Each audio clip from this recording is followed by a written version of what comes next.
Back now at 8:13 this morning on Today's Health, something better than Botox in just a few months.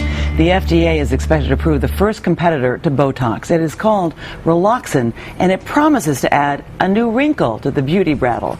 Here's NBC's Michelle Kaczynski. Why don't you frown for me? Good. In the relentless battle against the wrinkle. Okay, relax. Comes a new weapon for those trenches. Could this top secret little bottle hold something even better than Botox? It's time that we have something that lasts a little bit longer, and I'm hoping that the minute the FDA approves this, I'll be able to use it in my practice. Dr. Leslie Bauman says Relaxin is better.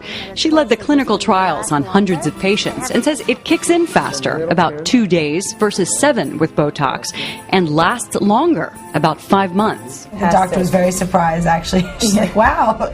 Clinical trials are paid for by drug companies, but Bauman also did the trials for Botox, and the Relaxin doctors say their conclusions are backed up by data audited by the FDA. So I'm ready for more.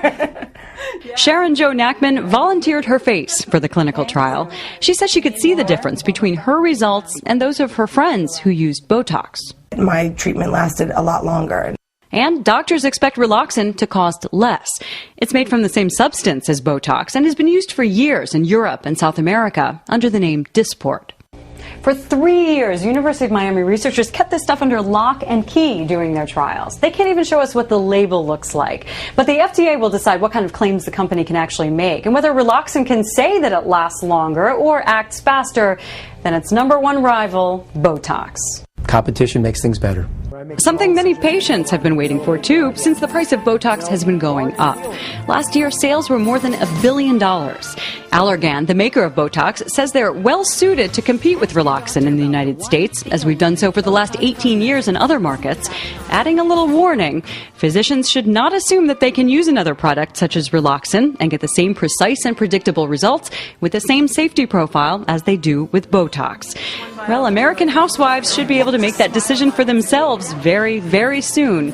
But until the FDA approves it, under padlock in this lab, it will stay. For today, Michelle Kaczynski, NBC News, Miami. Dr. Nancy Snyderman is NBC's chief medical editor. Dr. Nancy Snyderman, good morning. Hello, Here we go again. Now, this is still a neurotoxin like Botox, right? It is the botulinum toxin. It's just sort of it's a new take on it. It is the first kid on the block to give Botox a real competition. So in terms of difference, we just heard from Michelle Kaczynski that that it basically might last longer. Right. Are these claims proven? Well, here's what our expert we spoke to last night said. It will start earlier. So instead of waiting 3 to 5 days, as women do for Botox to set in, this starts 1 to 3 days. I think there's still some controversy as to how long it will last. Some people say it lasts about 3 months and then you have to go back to the doctor. Other people say that once you start using it regularly, you may get up to 6 months. So if Relaxin really lasts longer than Botox, that I have to wait to see. But no doubt, it starts acting sooner. But what about one of the big knocks on Botox, that it actually freezes your expression? I mean, do we have any evidence so far that's not true with Relaxin? Well, they work the same way. They paralyze the muscle. So if you don't like those lines up there and you want to make sure that they don't turn into long-term wrinkles, then that's where you get it. Some people get it for crow's feet. We've used it for medicinal purposes, for voice box problems in the past.